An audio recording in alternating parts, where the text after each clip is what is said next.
you know, meeting me at the pants and getting girls up from the audience to try and examine me to make sure I had no hidden keys, any you know, stuff like that. And that was the best part of the night. And then they chain me up, they'll go through the whole routine of chaining me, and they put me in a mail bag and locking me up in that. And then I tried to break my world record, and I never succeeded, and then they get bored with me, and I was just bouncing about on the stage in a mail bag while they carried on. And it's funny, I would explode out of triumph. But it never quite had the final hit. And now suddenly thought, I know, I'm just a man in a pants. What I'll do is I explode out of the mail bag, triumphant with the handcuffs, the chains, everything up there, the padlocks, and my underpants. So I came out, and so that was the gag, and it worked incredibly well. And I just got really embarrassed and dived back into it. But anyway, we did this in Ireland at the Abbey Theatre, the studio at the Abbey Theatre, and I came out of my thing, and the people fainted, and there were questions in the Dowell, you know, the Houses of Parliament, and between them was a sex. There were rape and Killarney, the King Campbell Roadshow, and whether they should bring in contraception. These are the questions being asked. You know? And we were approached by people saying, you better plan your route, how to get out of Dublin, because, you know, this is it. And then the headline in the paper, I'm very proud of this. The headline in the paper was, Silvester McCoy breaks the penis barrier in Ireland.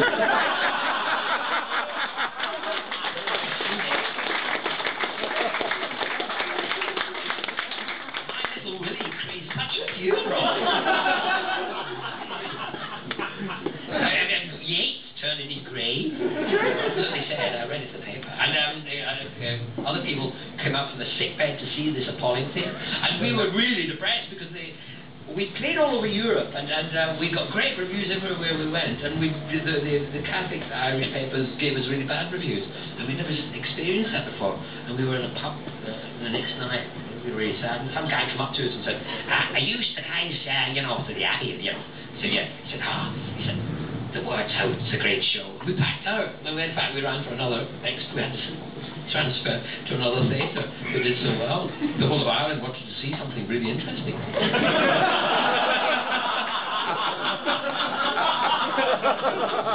I'm afraid I think that's about time. But I got one more question. All right, one more question. Yeah, the Matt Smith. In the late 90s, you did a sort of TV drama thing, quite low budget, with Colin Baker, Preeti Davison and John Pertwee. How were you talked into that, out of interest?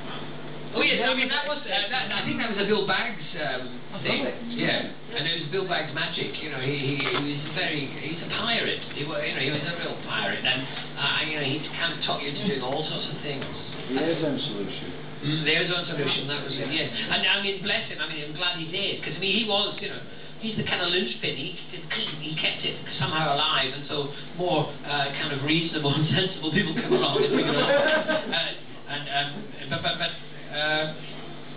He talked us all into doing it, really. And I was doing a play in Ireland, and I had to fly over and do some filming in Nottingham, I think. It was like madness, kind of flying over, and then being driven from Birmingham to Nottingham to do some filming, and then leaving really early in the morning, and then flying back to do the first night of a play in Ireland, and then coming back again and doing lots of stuff.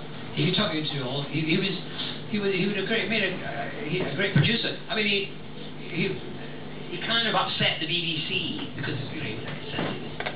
But, you know, they weren't doing anything with it, and he did. But in a way, he kind of stopped. It's a shame, because I wish he was still doing it, because it was always great fun. And it was like, in a way, breaking in and stealing apples. You know, go out filming in places you weren't supposed to be. And he just had this amazing kind of front, and we admired that front. It was a good story as well. It's a good story. It's good. Good. One more question is allowed, yeah. So there's a guy over there with his hand. We know David Tennant got his name from Neil Tennant from the Pet Shop Boys. How did you come across the name Silvester McCoy?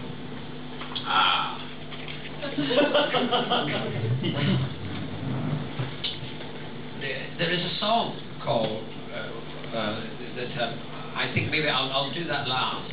because that's a good finish. So they always say it's good to finish on a song.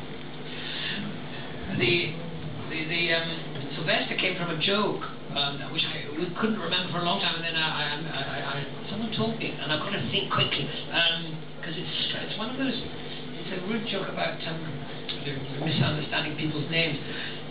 The recruiting sergeant is recruiting, and this guy comes in and he says, "Yes, what are you doing there, silly street?" And he said, "I was a cocksucker." He said, "I beg your pardon?" Cocksucker. A what?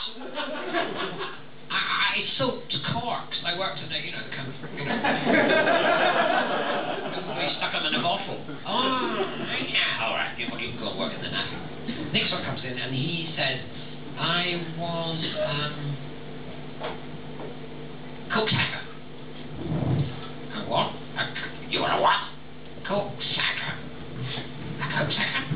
Yes, I used to put coke into a sack. I said, "Oh, you can go work." And so everyone came in and